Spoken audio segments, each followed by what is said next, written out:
శ్రీదేవి నవరాత్రి ఉత్సవాలలో భాగంగా సోమవారం మొదటి రోజు వేడుకలు భక్తి శ్రద్ధలతో ప్రారంభమయ్యాయి.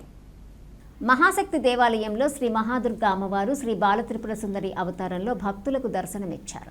వేద పండితులు స్వస్తి పుణ్యాహవచనము, మాతృక పూజ, అమ్మవార్లకు అభిషేక పూజలతో నవరాత్రి పూజలు ప్రారంభించారు. ఈ సందర్భంగా శ్రీలక్ష్మీ గణపతి స్వామివారు, శ్రీ మహాలక్ష్మి, శ్రీ మహాసరస్వతి అమ్మవార్లకు ప్రత్యేక అలంకరణలు నిర్వహించారు.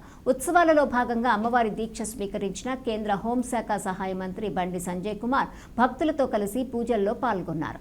నవరాత్రి ఉత్సవాలు అర్చకుల ఆధ్వర్యంలో అన్ని శాస్త్రోక్త కర్మకాండలతో భక్తి ఘనంగా కొనసాగుతున్నాయి.